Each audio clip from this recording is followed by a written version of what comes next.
नमस्कार, स्वागत है आप सभी का। मैं हूं आपके साथ ज्योति यादव। तो देखिए, यूपी के सीएम योगी आदित्यनाथ के सलाहकार रिटायर्ड आईएएस अवनीश अवस्थी का कार्यकाल 1 वर्ष के लिए बढ़ा दिया गया है। विशेष सचिव विजय कुमार ने आदेश पत्र जारी करके ये जानकारी साझा की है। बताते चले कि अब अवनीश अवस्थी का कार्यकाल 28 फरवरी 2026 तक हो गया है। चौथी बार उनका सेवा विस्तार किया गया है और योगी सरकार के पहले कार्यकाल में अवनीश अवस्थी के पास गृह के साथ साथ सूचना विभाग की भी जिम्मेदारी रह चुकी है और सीएम के सबसे करीबी अधिकारियों में अवस्थी का नाम शामिल है। तो वहीं सरकार में सबसे ताकतवर आईएएस अधिकारियों में भी शामिल रहे हैं।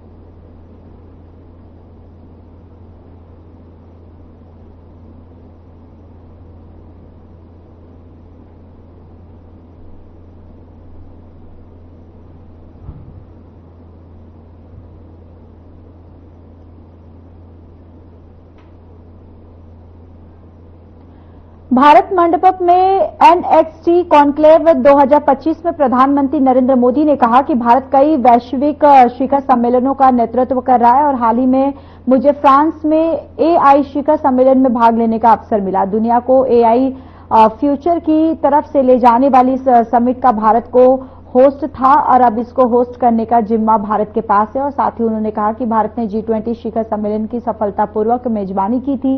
भारत ने दुनिया को एक नया आर्थिक मार्ग दिया। भारत ने वैश्विक दक्षिण को भी एक बुलंद आवाज दी है। न्यूज एक्स वर्ल्ड इसकी शुभ शुरुआत और इसके लिए मैं आप सबको बहुत बहुत बधाई देता हूं, बहुत बहुत शुभकामनाएं देता हूं। आपके नेटवर्क के हिंदी और इंग्लिश सहित तमाम रीजनल चैनल्स आज आप अब ग्लोबल हो रहे हैं और आज कई फेलोशिप्स और स्कॉलरशिप की भी शुरुआत हुई है। मैं इन कार्यक्रमों के लिए आप सभी को बहुत बहुत शुभकामनाएं देता हूं। साथियों, मैं पहले भी मीडिया के इस तरह के कार्यक्रमों में जाता रहा हूं, लेकिन आज मुझे लग रहा है कि आपने एक नया ट्रेंड सेट किया है।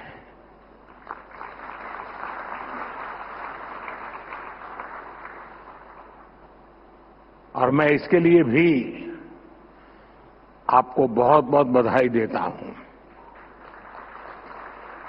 हमारे देश में मीडिया के इस तरह के इवेंट्स होते रहते हैं और एक परंपरा भी चल रही है। उसमें कुछ आर्थिक विषय भी है, हर एक का फायदे का मामला रहता है जरा। लेकिन आपके नेटवर्क ने इसे एक नया डायमेंशन दिया है। आपने लीक से हटकर एक नए मॉडल पर काम किया है। मुझे याद है, अगर मैं पहले की समिट और आपकी समिट के संबंध में जो कल से सुन रहा हूं,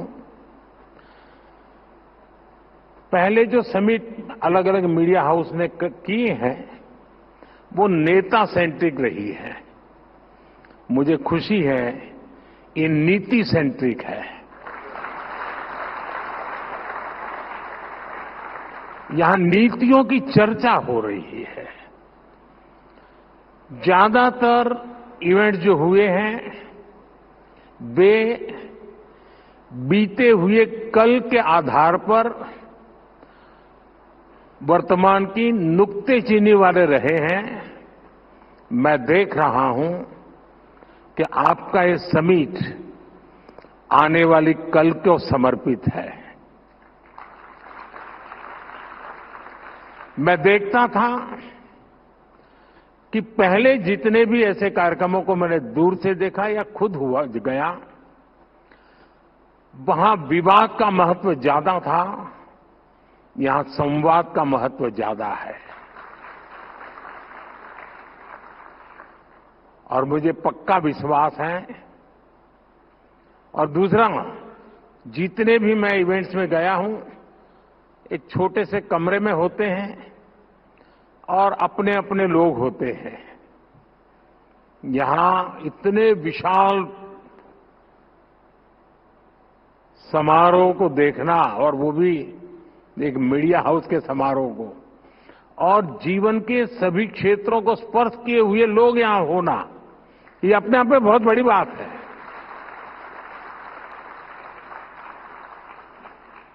हो सकता है यहां से और मीडिया वालों को कोई मसाला नहीं मिलेगा,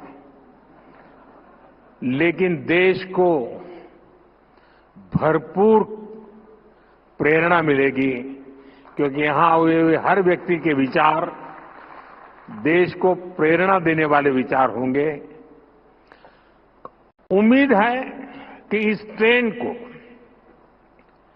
इस टेम्पलेट को आने वाले दिनों में दूसरे मीडिया हाउस भी अपने तरीके से और इनोवेटिव बना करके कम से कम उस छोटे कमरे से बाहर निकले।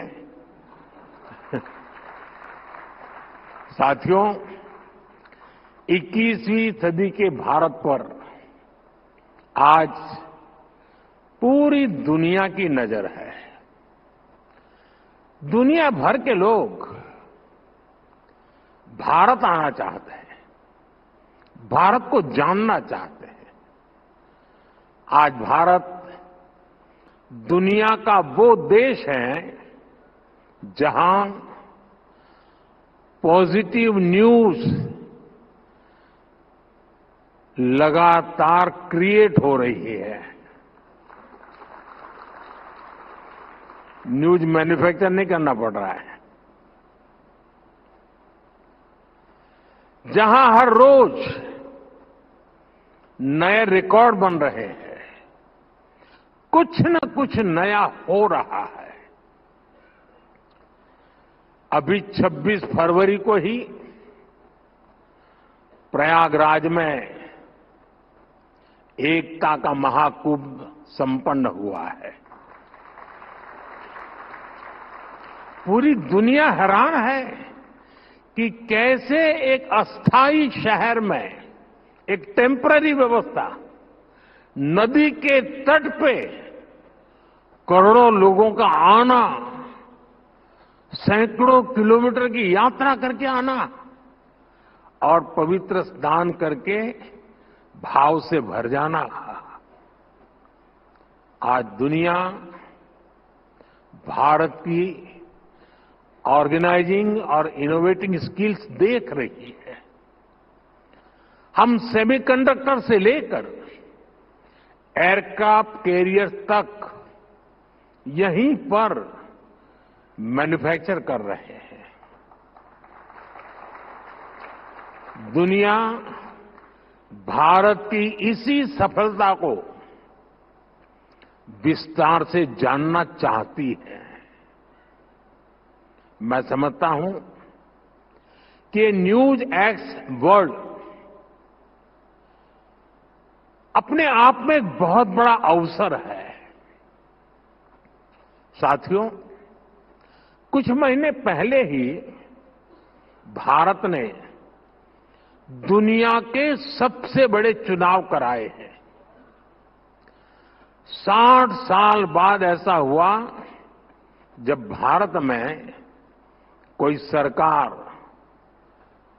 लगातार तीसरी बार वापस लौटी। इस जन विश्वास का आधार पिछले 11 साल में भारत की अनेकों उपलब्धियां हैं। मुझे विश्वास है कि आपका नया चैनल भारत की रियल स्टोरीज दुनिया तक पहुंचाएगा। बिना कोई रंग दिए आपका ग्लोबल चैनल भारत की वैसी ही तस्वीर दिखाएगा जैसा वो है। हमें मेकअप की जरूरत नहीं है। साथियों, कई साल पहले मैंने vocal for local and local for global का विजन देश के सामने रखा था। आज हम इस विजन को सच्चाई में बदलते हुए देख रहे हैं। आज हमारे यहां आयुष प्रोडक्ट्स और योग लोकल से ग्लोबल हो गए हैं। दुनिया में कहीं पर भी जाइए, कोई न कोई तो योग को जानने वाला मिलेगा ही। मेरे मित्र टोनी यहां बैठे हैं, वो तो रोज के योगा प्रैक्टिशनर है। आज भारत के सुपरफूड हमारा मखाना लोकल से ग्लोबल हो रहा है। भारत के मिलेट्स, श्री अन्न भी लोकल से ग्लोबल हो रहे हैं। और मुझे पता चला है, कल मेरे दोस्त टोनी एबट दिल्ली हाट में भारतीय मिलेट्स का फर्स्ट हैंड एक्सपीरियंस लिया है उन्होंने, और उनको मिलेट्स की डिशेज बहुत पसंद आई, और ये सुनकर मुझे ज्यादा अच्छा लगा। साथियों, मिलेट्स ही नहीं, भारत की हल्दी भी लोकल से ग्लोबल हो गई है। भारत दुनिया की 60% से ज्यादा हल्दी की सप्लाई कर रहा है। भारत की कॉफी भी लोकल से ग्लोबल हो गई है। भारत दुनिया का 7वां सबसे बड़ा कॉफी एक्सपोर्टर बन गया है। आज भारत के मोबाइल, इलेक्ट्रॉनिक प्रोडक्ट्स, भारत में बनी दवाइयां अपनी ग्लोबल पहचान बना रही हैं। और इन सबके साथ ही एक और बात हुई है। भारत कई सारे ग्लोबल इनिशिएटिव्स को लीड कर रहा है। हाल ही में मुझे फ्रांस में एआई एक्शन समिट में जाने का मौका मिला। दुनिया को एआई फ्यूचर की तरफ ले जाने वाली इस समिट का भारत को होस्ट था। अब इसको होस्ट करने का जिम्मा भारत के पास है। भारत ने अपनी प्रेसिडेंसी में इतनी शानदार G20 समिट कराई। इस समिट के दौरान हमने India, middle east, Europe corridor के रूप में एक नया इकोनॉमिक रूट दुनिया को दिया। भारत ने ग्लोबल साउथ को भी एक बुलंद आवाज दी। हमने आइलैंड नेशंस को, उनके हितों को अपनी प्रायोरिटी से जोड़ा है। क्लाइमेट क्राइसिस से डील करने के लिए भारत ने मिशन लाइफ का विजन दुनिया को दिया है। इसी तरह international solar alliance, कोalition for disaster religion infrastructure, ऐसे अनेक इनिशिएटिव्स हैं जिनको भारत ग्लोबली लीड कर रहा है। और मुझे खुशी है कि आज जब भारत के अनेक ब्रांड ग्लोबल हो रहे हैं, तो भारत का मीडिया भी ग्लोबल हो रहा है।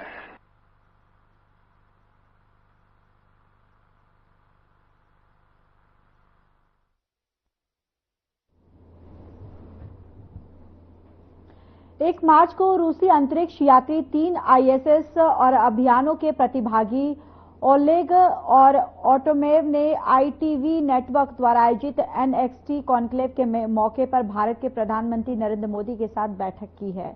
और आपको बताते चले कि ओलेग और ऑटमेव ने भारतीय नेता को आईएसएस पर सवार दोनों देशों के झंडे, साथ ही उत्कृष्ट रूसी सैद्धांतिक और अंतरिक्ष वैज्ञानिक कॉन्स्टेंट और आपको बताते चले कि पुस्तक जो है ऑन द मूनर भेंट की है, जिसके बदले में पीएम मोदी ने अंतरिक्ष अन्वेषण में अंतर्राष्ट्रीय सहयोग के स्तर पर अत्याधुनिक प्रशंसा की और विशेष रूप से अंतरिक्ष परियोजनाओं के रूप पर रूस और भारत के बीच द्विपक्षीय सहयोग का उल्लेख किया, जिसमें राष्ट्रीय मानव अंतरिक्ष मिशन और गगनयान में हमारे देश का योगदान भी शामिल रहा।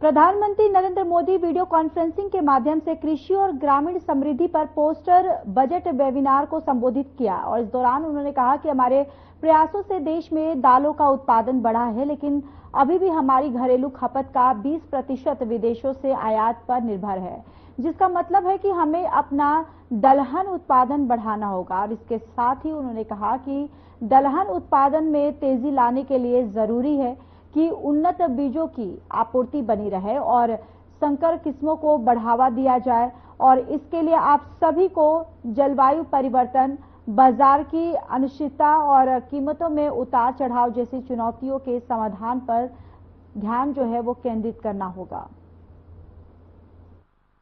बजट के बाद बजट से जुड़े वेबिनार में आप सबकी उपस्थिति बहुत अहम है। इस कार्यक्रम से जुड़ने के लिए आप सभी का धन्यवाद। इस वर्ष का बजट हमारी सरकार के तीसरे टर्म का पहला पूर्ण बजट था। इस बजट में हमारी नीतियों में निरंतरता दिखी ही है, साथ ही विकसित भारत के विजन में नया विस्तार भी दिखा। बजट से पहले आप सभी स्टेक होल्डर्स ने जो इनपुट दिए, जो सुझाव दिए, वो बजट बनाते समय बहुत काम आए। अब इस बजट को और ज्यादा प्रभावी रूप से नीचे उतारने में, सही में उसका अच्छे से अच्छा, जल्दी से जल्दी आउटकम मिले, सारे निर्णय नीतियां प्रभावी बने, उसमें आप सबकी भूमिका और बढ़ गई है। साथियों, विकसित भारत के लक्ष्य की ओर बढ़ रहे भारत के संकल्प बहुत स्पष्ट है। हम सभी मिलकर एक ऐसे भारत के निर्माण में जुटे हैं जहां किसान समृद्ध हो, किसान सशक्त हो। हमारा प्रयास है कि कोई किसान पीछे न छूटे। हर एक किसान को आगे बढ़ाएं। हमने कृषि को विकास का पहला इंजन मानते हुए अपने अन्नदाताओं को गौरवपूर्ण स्थान दिया है। हम दो बड़े लक्ष्यों की ओर एक साथ बढ़ रहे हैं। पहला, कृषि सेक्टर का विकास और दूसरा, हमारे गांवों की समृद्धि। साथियों, पीएम किसान सम्मान निधि योजना 6 साल पहले लागू की गई थी। इस योजना के तहत अब तक लगभग 3.25 लाख करोड़ रुपए किसानों को मिल चुके हैं। इतनी राशि करीब करीब 11 करोड़ किसानों के खाते में सीधे पहुंचाई गई है। 6,000 रुपये सालाना की इस आर्थिक मदद से ग्रामीण अर्थव्यवस्था सशक्त हो रही है। हमने एक किसान केंद्रित डिजिटल इंफ्रास्ट्रक्चर तैयार किया है ताकि देश भर के किसानों तक इस योजना का लाभ पहुंच सके। यानी इसमें किसी बिचौलिए के घुसने या लीकेज की गुंजाइश ही न रहे। नो कट की कंपनी। ये इस बात का उदाहरण है कि अगर आप जैसे एक्सपर्ट और विजनरी लोग, अगर उनका सहयोग होता है तो योजना जल्द से जल्द सफल होती है और ज्यादा अच्छा परिणाम देती है। आपके योगदान से किसी भी योजना को पूरी मजबूती और पारदर्शिता के साथ धरातल पर उतारा जा सकता है। मैं इसके लिए आप सबके सहयोग की और हमेशा सक्रिय सहयोग देने के लिए आपकी सराहना करना चाहूंगा। अब हम इस साल के बजट की घोषणाओं को जमीन पर उतारने के लिए मिलकर के तेजी से काम करें, ये आवश्यक है। इसमें भी आपका सहयोग पहले की भांति तो मिलेगा ही, लेकिन और ज्यादा मिले, और व्यापक मिले, हर सेक्टर में मिले। साथियों, आप जानते हैं आज भारत का कृषि उत्पादन रिकॉर्ड स्तर पर है। 10-11 साल पहले जो कृषि उत्पादन 265 मिलियन टन के करीब था, वो अब बढ़कर 330 मिलियन टन से ज्यादा हो गया है। इसी तरह बागवानी में जुड़ा उत्पादन बढ़कर 350 मिलियन टन से ज्यादा हो गया है। ये हमारी सरकार के बीज से बाजार तक की अप्रोच का परिणाम है। कृषि सुधार, किसानों का सशक्तिकरण और मजबूत वैल्यू चेन ने इसे संभव बनाया है। अब हमें देश के एग्रीकल्चर पोटेंशियल का पूरा इस्तेमाल करके और भी बड़े टारगेट तय पाने तक पहुंचना है। इसी दिशा में हमने बजट में पीएम धन धान्य कृषि योजना का ऐलान किया है। ये मेरे लिए अत्यंत महत्वपूर्ण योजना है। इसके तहत देश के 100 सबसे कम कृषि उत्पादकता वाले जिले, लो प्रोडक्टिविटी वाले जिलों के विकास पर फोकस किया जाएगा। आप सबने विकास के कई पैरामीटर पर एस्पिरेशनल डिस्ट्रिक्ट कार्यक्रम से मिले नतीजों को देखा है।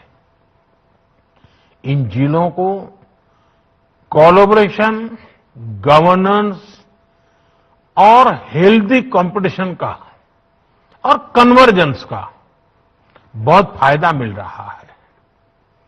मैं चाहूंगा कि आप सभी ऐसे जिलों से मिले परिणामों का अध्ययन करें और उसकी लर्निंग से सीखते हुए पीएम धनधान्य कृषि योजना को इन 100 जिलों में बहुत तेज गति से आगे बढ़ाएं।